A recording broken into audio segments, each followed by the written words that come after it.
So a couple of days ago, I made a video where I went over Dark's phenomenal Zerg versus Terran, and at the end of the video, I posed the question whether or not anyone would be interested in me also talking about Maru's Terran versus Zerg. The reason for that is that I always feel like those kind of videos are pretty much like the pinnacle of nerdiness, because we're literally just in awe over an awesome strategy and a playstyle that a lot of these pro gamers play, and to my surprise, a lot of you indeed would like to hear more about me nerding out over a lot of these professionals. So what I got for you today is a Terran versus Zerg playstyle that Maru likes to pull off, and I think that we can all safely say, I don't really want to spoil any recent results, but I think we can all safely say that Maru right at this point in time is the top of the line when it comes to Terran.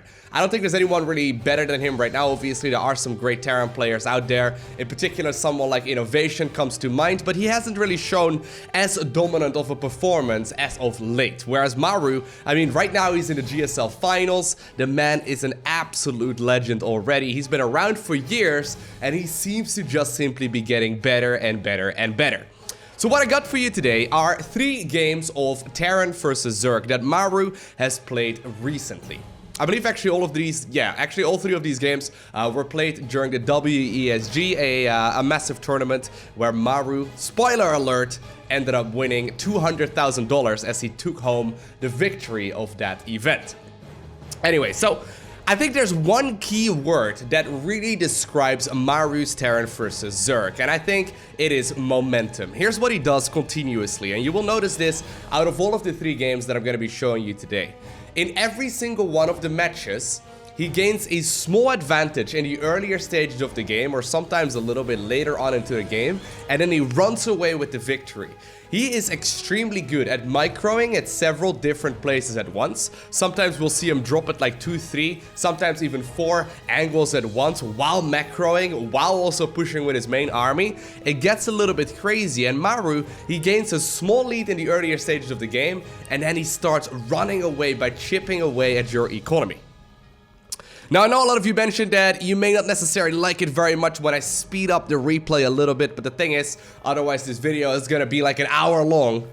And I do think it is worth discussing what is most core to this. So this very first match is what Maru played against Raynor very recently. Raynor, a 15-year-old Italian Zerg player. As many of you know, I am a massive fan of Raynor. I'm starting to become a bit of a fanboy because every single time I see him play, he's just simply getting better and better and better. I mean, he recently, in a team league, managed to all-kill Team France. A 15-year-old top-of-the-line Zerg already. He's just simply getting better and better, and right now he's going up against Maru. Now you'll notice here that Maru was a little bit surprised with the way that Raynor was playing. So Raynor's got a bit of his own playstyle when it comes to Terran versus Zerg as well. He loves going for early upgrades. Even when his opponent is going for a lot of Hellions, he will still be focusing on a lot of Zerglings, but he also loves to get himself a whole bunch of queens. So 5 minutes into the game, we have 9 queens out already. Here comes the very first drop from Maru. So Maru opened up with a 2-1-1 drop, a double medevac drop that hits right around the 5-minute mark. And essentially it's 16 Marines with Stimpak and 2 medevacs as well. However, look, this is something where Maru got a little bit confused. Look at the amount of queens here, and Maru ends up losing his very first medevac. Now, I was casting this game at the time as well, and I looked at this and like, you know, at this point, that momentum that Maru is so very well known for has sort of already been shut down. Maru usually starts off with drop play, in particular if he likes to play Bio. Sometimes he will go for Hellions, like we will see in a later match in this video as well. But oftentimes he starts up with some drop play, and then once he deals a little bit of damage, right? He usually doesn't lose anything in the earlier stages of the game, but once he deals a little bit of damage, he's gonna start chipping away with more drop ships. He's gonna start dealing a couple of kills there to the drones as well. Now once again, look, the queens move forward. Very sloppy move here by Maru, and he loses another one of the medevacs. So at this point, I am cheering for Raynor like no tomorrow, because I know that Raynor is very good. He just obtained a solid lead against one of the greatest Terran players of all time. Usually Maru's real strategy comes into effect once the second set of medevacs arrive. So the first 16, I mean, the first 16 Marines, those are the first 16 Marines that a lot of Zerg players are used to. However, then he follows it up with 2 additional medevacs as well. Now here's the advantage that I was talking about. So even though Maru didn't really manage to deal any kind of damage with his first 2 medavacs, as a matter of fact he lost them, something that you really don't want to do, here is where he's going to be showing us his phenomenal micro as well. So he has 1 Widowmine that went down there, he's going to be forcing a lot of these queens to run around, but here is when Raynor makes a small mistake, and it's not even that big of a mistake. Look at the micro here by Maru, right? Purposefully trying to make sure that he hugs that extractor to really make it so that these units have a hard time just simply surrounding all of these marines as well. Zerglings are slowly trickling in, the banelings are now also moving forward, but look, that is 7 workers that ended up going down, and it doesn't sound very significant, and Maru most definitely is still behind when it comes to this current worker status. I mean, look at that, 51 versus 58, not quite the point you want to be in as Terran, but what this does allow him to do is control the pace of the match. So Zerg, and this is something that Raynor does all the time, Zerg is gonna go for a bit of a run by here with a bunch of these Zerglings as well. Now luckily for Maru, he did leave a couple of units at home. A few SCVs will end up dying, but Maru, right from here on out, right here, is where he starts controlling the pace of the game. And while Raynor does make some valiant effort to try and get that pace back into his advantage again as well, Maru just simply does not give it up. And as you may have already noticed, this game goes on for another 14 minutes. The thing is, of course, Maru is going up against some great high-level Zerg players that make it difficult for him to not just simply straight up obtain the victory, but just simply the way that he controls his units, the way that he micros these medavacs, and the way that he shows us how to leave units at home as well without overextending with your main army. It's really crazy. Now, once again, a couple of these Marines will end up losing their medevac home, but the majority of them stay alive. And you can see right now, right, Maru is gonna start double dropping. So he's got that pace under his command right now. He's got control of the momentum of this game, and he's the one deciding effectively where this is gonna go. Now he does this with all kinds of cheeky moves. Did you just see that? Right? He abuses the terrain a lot, and obviously the reason why it's so very strong is because Maru knows where he can hold his ground, how much energy he needs in these medevacs to actually pull this off, where he can actually abuse the terrain, and of course, he's also great at just simply target firing down the banelings. So let's quickly switch on over to his vision here, so you can see how he will go about controlling 2 different areas at once. So he's desperately trying to go for an expansion here, scanning ahead, trying to make sure that these Marines get into a good position as well. Now keep in mind, at the same time, on the other side of the map, we do see these Marines leaving the watchtower right now as well. You can see he's extremely active with a lot of the units that he has. Now this is still relatively early on into the game, but Maru is already hitting 600 APM. I don't really want to do the math on that, but you can figure that out. Look at the target firing down right there on that baneling. Absolutely phenomenal. That is, you know, roughly 10 keys a second here on average for a little while already, and he's not done just yet. He's controlling 2 different areas of the map while expanding, and another one of the key characteristics to this playstyle that Maru loves to go for is that he scans a lot, and the reason why he can scan so much is that he gets a ton of orbital commands. You will oftentimes not really see him get, and once again the target firing on these Banes, absolutely brilliant, but you oftentimes notice that he doesn't really even put down any planetary fortresses at all until much later on into the game. Instead, he just simply continuously puts on orbitals while putting the command center close to the position as well. And by the way, I did just take control of the camera once again. But you will notice he gets a lot of orbital commands while not really allowing his opponent to go for any counterattacks, just because he's continuously on the other side of the map. And I think that's one of the reasons why Maru is playing so very well right now. He's allowed to get himself a lot of orbital commands over at his expansions. I mean, this is going to be, I believe, the 4th orbital. I don't think this is going to be a planetary, although he might. Oftentimes, that's not the case. But the thing is, Maru just continuously gets more and more bases out. He leaves successful or a sufficient amount of units at home as well to defend against any potential counterattacks. And because he's so active with the units that he's got, it essentially means that Zerg is not going to be capable of taking back the pace of the game, and with that, Zerg is not quite capable of going for example, a run-by on the other side of the map. Now, Raynor will try to do that once again, but you can see Maru, even though he lost the first 2 medevacs, he's dashing back and forth, trying to pick off a couple of bases at once, and that does mean that these siege tanks, as well as all of those Marines, manage to get a lot of value. Now he is slowly building up that maxed out upgrade count here as well. Already going up to +3/+3. You can see the amount of units here in production as well for Maru. He's continuously got more units as well. Now I do want to speed up the rest of this game, because you can already sort of see where this is going right now, right? Raynor does still have a very solid amount of economy. But if I can make one big critique here on Raynor's playstyle, he's lost a few units here and there, or a few workers here and there. He's lost 25 in total at this point in the game. He never really remakes any of them. So while he does get a sufficient amount of Ultralisks out, and he goes for Vipers, and he gets Hydras, Zerglings, and Banes, and sure, he kills a few SCVs here as well, he doesn't really ever remake that economy that he lost. So even though, I think he makes a couple of drones here and there, but even though he deals a bunch of damage and he gets a very solid amount of army out as well, usually Zerg is the kind of race that really wants to try and just simply reinforce armies very quickly, right? And if you have only 60 drones, it's just not really gonna happen. Once again, though, great moves there by Raynor, and for the first time here in a while, he actually ends up obtaining that supply lead once again. But Maru, he's not done just yet. He's gonna transition now towards Ghost as well. That does allow him, of course, to EMP his opponent's late-game units, as well as get rid of a lot of these, for example, Ultralisks and Brute Lords as well, depending on what it is the Zerg player is going for.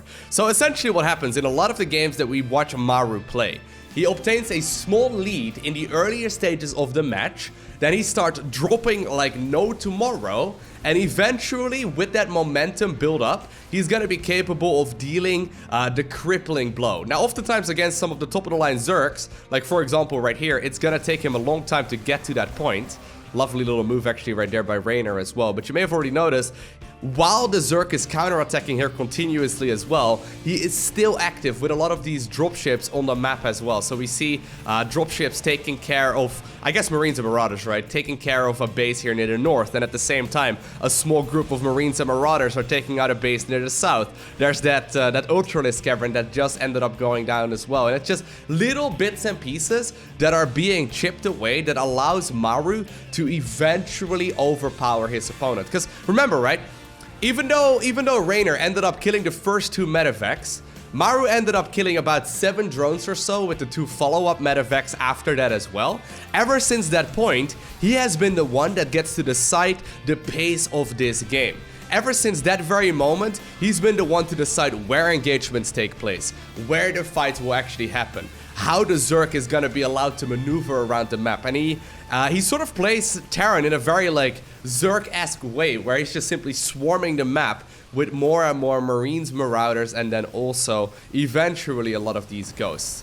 Now you do see a bit of a counterattack once again. Now of course Maru has more than enough units at home to deal with this as well, and while chipping away at this Zerg army, right?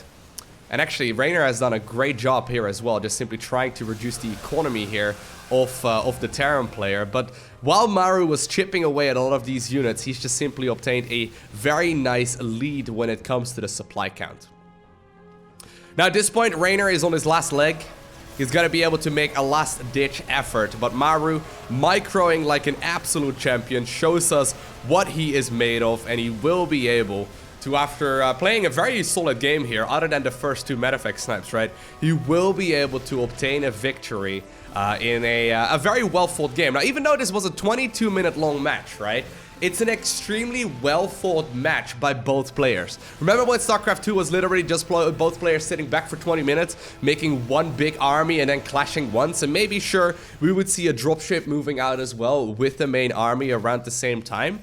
This is a completely different level of play that we're talking about, right? The amount of patience that you need in order to pull this kind of stuff off, it's absolutely insane, as Maru obtains the victory. Now, I know what some of you are thinking, right? So in the previous game, Maru went up against Raynor. Definitely a strong Zerg player, but he's not quite at the level as Maru's next opponent. In this match, he is going up against Dark, widely considered to be one of the very best Zerg players on the planet.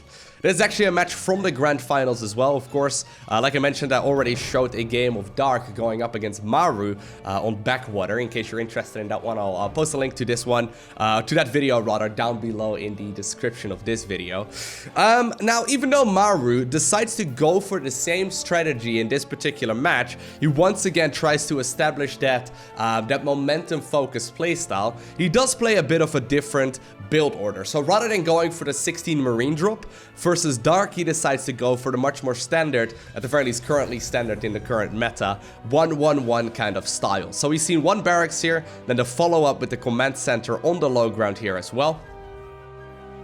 As a follow-up, shortly we will be seeing the second depot here, and then also the factory, as well as the second gas, and then shortly after that, the starport. So this is a much more standard sort of opener right now in the current version of SC2. A lot of people love opening up like this as Terran, just because it allows them to transition towards both mech as well as bio in the mid game, and on top of that, it's really difficult for a Zerg player to judge what kind of attacks are coming their way. One of the ways that Zerg players have been dealing with this 1-1-1 kind of opener from Terran players recently is, for example, with roach-based openers. But if there's one thing that roaches aren't as good as for example, Zerglings, it is going to be drop-based play. So Maru has been using this 1-1-1 opener to force his opponent to go for a lot of roaches, and then he starts building up the momentum once again with the Zerglings. Now, the initial set of units, though, we will see moving across the map are going to be these two Hellions. As I do return the camera right here to the standard speed once again as well. Cute little move here actually by Dark. He decides to send that Overlord forward. Maru, however, look at that. Maru decides to show him the green light in the starport tech lab, meaning that he was essentially setting the story that indeed a cloaking field for Banshees would be underway. But as soon as that Overlord got shooed away, the upgrade was cancelled as well. It's a minor thing, but it does add up pretty quickly over time. Alright, so Maru, he's gonna try and transition right now towards that bio-based playstyle. He does so a little bit differently though.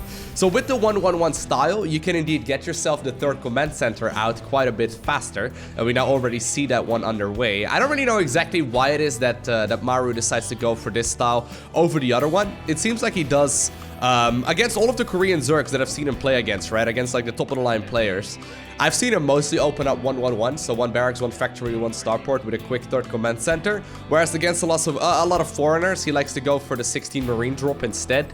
I don't know if that's like a respect kind of thing where he's like, well, you know what, I'm a better player than you, so I'm just gonna go ahead and play, you know, a technically inferior build order, and I'm not gonna show you my hand until the grand finals where I actually show my best builds. I'm not entirely sure as to why he decides to go for these deviations in his build order, even though he arrives at a very similar early game. But anyways, we do now see that third command center finishing up. Stim pack is already underway.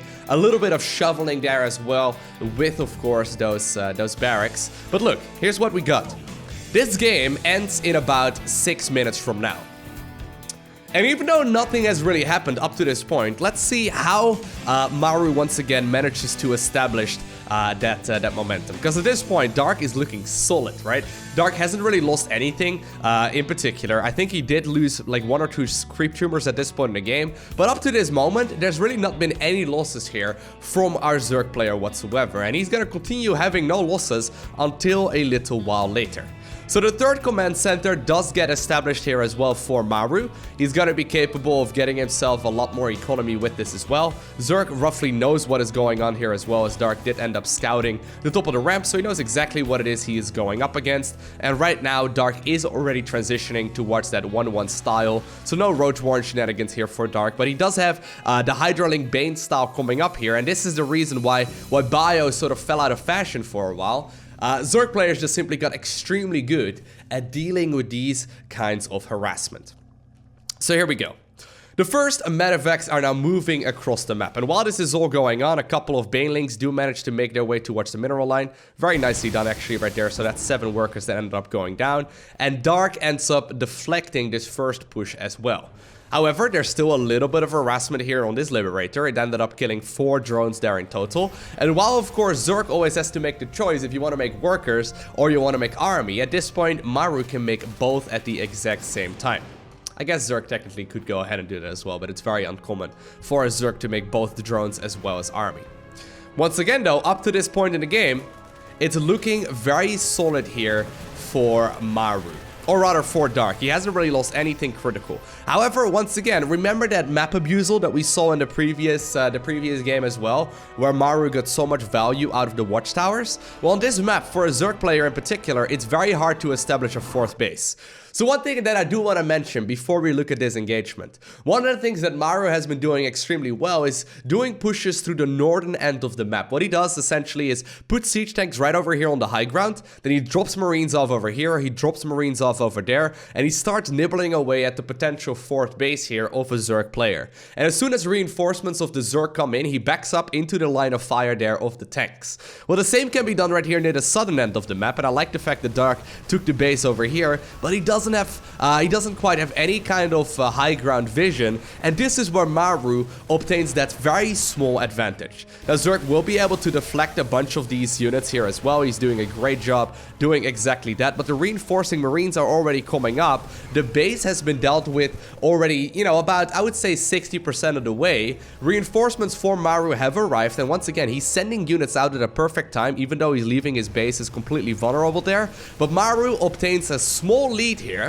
And this is where he starts that relentless assault that he is so very well known for. This is where he starts up that relentless pushing that we saw him do in the previous game as well. So he gets the snipe on the fourth base. Right now, Zerg is going to be contained on 3 bases for the time being. Still, it's high dwelling Bane. The creep spread is looking solid. +2/+2 upgrades are about as well timed right here as the ones from the Terran player in red. So I wouldn't be surprised if Dark is going to be capable of deflecting this. But Maru, while a lot of people consider him a micro-based player, he is extremely good at the macro game of StarCraft as well. I mean, he's just continuously spending his money extremely good, and that means that he is going to be capable of getting a huge amount of army out. Now, once again, he's splitting up his forces. So 2 medevacs with a group of about 16 marines here near the south, whereas the rest of the Zerg army, or rather of the Terran army, has cycled towards the northern end. And once again, he's going to use the terrain here to his advantage and start nibbling away at the hatchery. So this is exactly what he has been doing a lot. While that's going on, the Marines also stim forward near the southern end, and they do manage to get a kill on that base there too. Marines at the same time ended up getting a kill here on that base near the, I guess, main and natural location of the Zerg. And all of a sudden, right, Maru didn't just kill a single base there and a bunch of drones, but he used that small little advantage that he had to pick off 2 additional bases. Right? And while he once again will be splitting up his units to try and go for a big drop into the main base, he's still got a lot of units here sitting at the watchtower, ready to potentially deal damage here to a new base that's just about to be acquired here by the Zerg. And the level of skill required, right, to try and pull something like this off is absolutely insane. In order to play this well, you have to be so on point with your micro. Look at the target firing right here once again, right? He's trying to make sure that these banelings do go down before they can hit the clumped up marines. And while the marines are forced to evacuate on out of there, once again, there is continued harassment here with a lot of this Terran army. Now, it looks like Dark manages to deflect that. And while Maru isn't quite absolutely perfect when it comes to microing several different fights at once, there's no denying that right at this point in time, right, Maru's army supply is far ahead of that of his opponent, right? Look at that, 90 versus 64. Very significant. He's got 4 base economy, and of course he's gonna be able to just simply put that command center down on location. And once again, right, he's pushing near the northern end of the map. He's picked up the pace, he's picked up the momentum, and right now he's gonna be able to once again execute that double drop kind of play style. And while we I accidentally backed up there, I didn't quite mean to back up, but once again, right, we see the 2 medevacs here moving towards the southern end of the map. He realizes, hey, wait a second, there's a base. I'm gonna stim forward here with part of my army near the northern end and then push at the southern end as well. And just simply forcing Dark to split up his army in 2 different locations when you know you've already contained his economy, it's just something that Zerg has a very hard time dealing with. And once again, Maru obtains the victory in an extremely well-fought game. And the last match that I want to show to you today is a game that Maru played very recently against Serral. So here's what we've got, right? And here's what we've learned so far. Maru tries to obtain a very small advantage in the earlier stages of the game, like for example killing 5-6 drones, or for example forcing the cancel on a Zerg's 4th base. As soon as he managed to obtain that lead, right, that small advantage, he's gonna start controlling the pace of the game. And effectively what that means is that Zerg is no longer allowed to go for any kind of counterattack aggression, because their units are needed at home to defend against the relentless assault that Terran is throwing on their side of the map. So as soon as Maru obtains a small lead, he's gonna start relentlessly pushing. And every single time that Zerg does try to go for a counterattack, Maru has a small amount of units ready to defend against that, and he's using positioning as well as a superb micro to try and defend against whatever it is that his opponent is throwing at him. Now once again, we do have that 1-1-1 style. I did actually mention that usually Maru doesn't actually do this against non-Korean players, but the thing is, Serral, he's been showing some insane dominance. I think that that Maru most definitely does respect Serral, one of those players that is worth keeping an eye out for, because he is becoming an absolute monster. I could probably make like 6 episodes of this kind of game analysis on Serral's playstyle alone. The man is an absolute monster. But what I find most fascinating, right, is that Maru really does not get a massive economy early on. I mean, sure, he once again gets himself that pretty quick 3rd command center, and sure, he does have a solid amount of workers, but really, like, he doesn't dive into the mineral lines with these first Hellions. Instead, he keeps these Hellions alive. Well, he does move a little bit forward right there, just trying to see if the Zerg is overextending, but he's not really like taking any unnecessary risks with any of these units. He's just trying to pick off whatever he can. And as soon as these units go off creep, I mean, it's going to be very hard for the Zerg to try and obtain the victory. A couple of the Hellions end up dying there, but the majority do stay alive. And he's going to be able to use these units to, of course, manage to control the Zerg a little while later, right when the first dropships do start roaming the map. Now, one of the things that I also think is worth mentioning about Maru's playstyle, right now I've made it sound as if this is the only thing that Maru does. What makes him such a scary player is that he's very versatile. So oftentimes he doesn't just go for this playstyle, which he's arguably speaking best at when it comes to playing the Terran pieces. He's got some insane late game control, and on top of that, he was playing mech for probably about a year straight. Right now, he is an extremely strong mech player as well. So when it comes to playing against his bio style, right, you need a 100% different approach than when you go up against his mech-based playstyle, because with his mech style, he's gonna play significantly more passive and focus a lot more on playing the defensive Terran instead. So oftentimes we see Zerg players, you know, being really good against either bio or mech, and likewise we see Terran players being very good at either defending against a lot of Zerg units with mech and then playing that very aggressive style. Maru is good at all these things, which is what makes him such a scary player. He also is not afraid to mix it up as far as build orders go. I mean, WESG, I don't want to really spoil the grand finals for you all too much, but there's no denying that he did go for a couple of cheeses in the grand finals, right? A cheese for essentially $120,000 in a best of one. That's a little crazy, right? He's such a scary player just by simply mixing it up continuously. Alright, so notice, opposed to the match where we saw Maru going up against Raynor, the first medevacs stay alive. And that turns out to be absolutely critical against someone of this caliber of Serral, because all of a sudden, right, Maru is going to have a lot more units here with this next assault. Now notice, and this is such a cheeky play as well, Maru has been going for double-pronged aggression in the earlier stages of all of these games pretty much non-stop. This time around, he's like, you know what? I'm gonna put all of my eggs in one basket and push at one angle instead. Just at one area.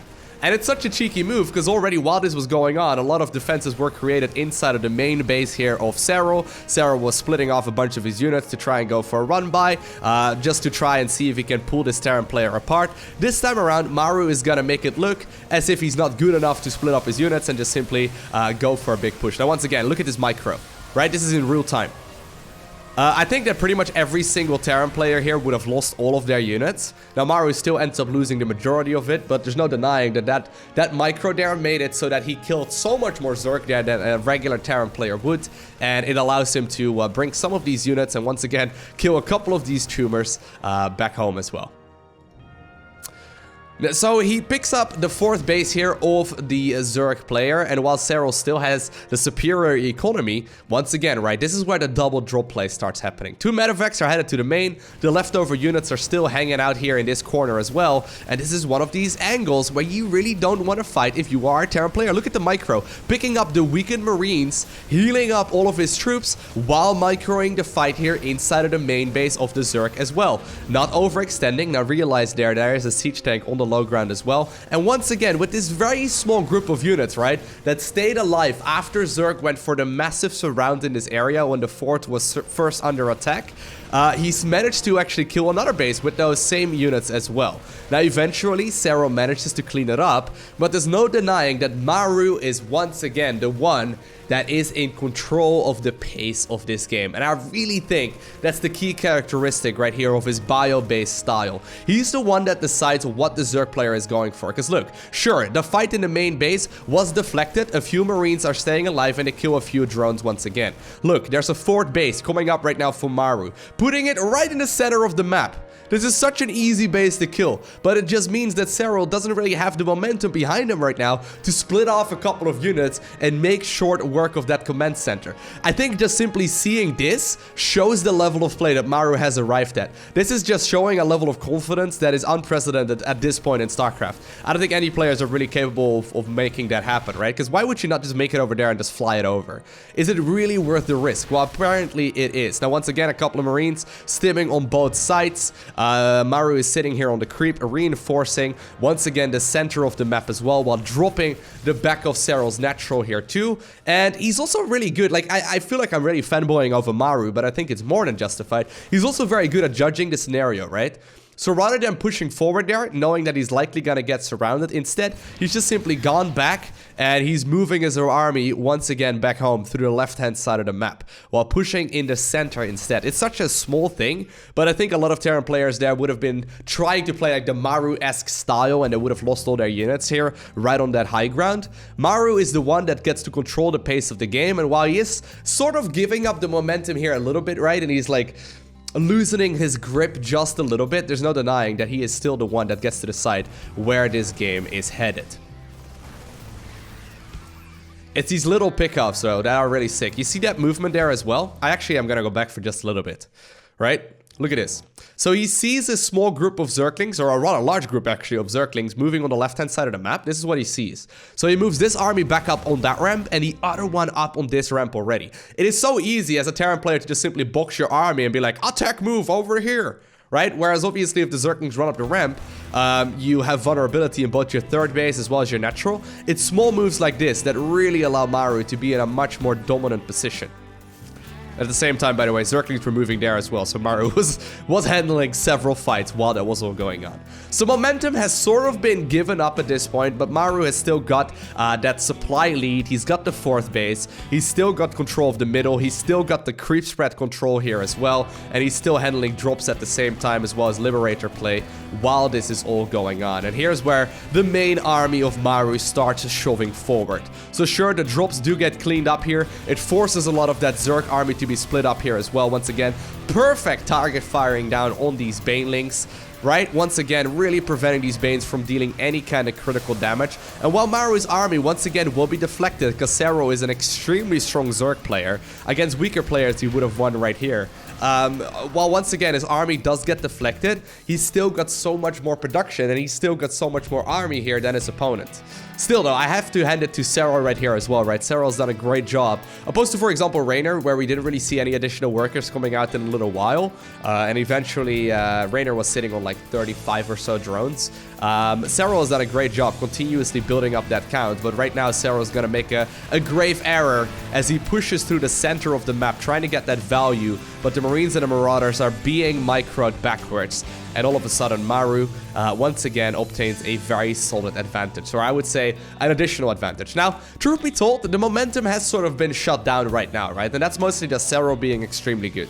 If you allow Maru to just control the pace of the game, once again, great target firing are there on the Banes. right? That's manual target firing right there on those sieged up tanks to get rid of the banelings. But anyways, if you give him a little bit of wiggle room, he's gonna start taking the pace of the game in his own hands once again. And this is what we saw once again, right? On a lot of these previous games as well. For example, on Blackpink, he knows the map layout very well, and he knows where he can push. And even though it didn't seem like a worthwhile trade up to the point where he killed the base, that turned out to be a very solid advantage. Another base does get constructed here over at that location as well. Liberators are still hanging out in the corner, just trying to be a bit of a nuisance, forcing the Zerg army to be at a different angle. This is also something worth noting, by the way. I think most Terran players will usually push with the flow of their command centers. So what I mean with that is that usually a Terran player right now would push into this direction from their planetary instead, right? They would move down this area of the map instead of the one that he's on right now, just because the travel distance right here of this base over towards that newly acquired expansion for Maru is very, very short. Instead, I think it is cool to see that, that Maru has decided he's going to push this side of the map instead. Right, that is just a level ahead of I think what most Terrans are thinking right now.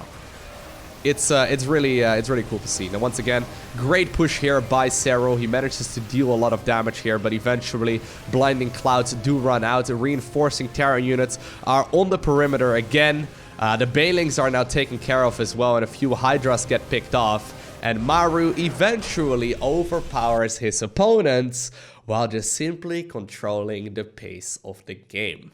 I hope you enjoyed watching this video. If you did, and you're interested in seeing more, let me know any suggestions of what you would like to see next down below in the comment section of this video. I am more than interested in creating more and more of these hyper-strategic kind of videos, so let me know down below in the comment section what you would like me to focus on next, and I am more than willing to bring it to you in the next couple of days. But for now, I want to thank you for watching. Have an amazing day. Do not forget to smile, alright? And I'll see you in the next one.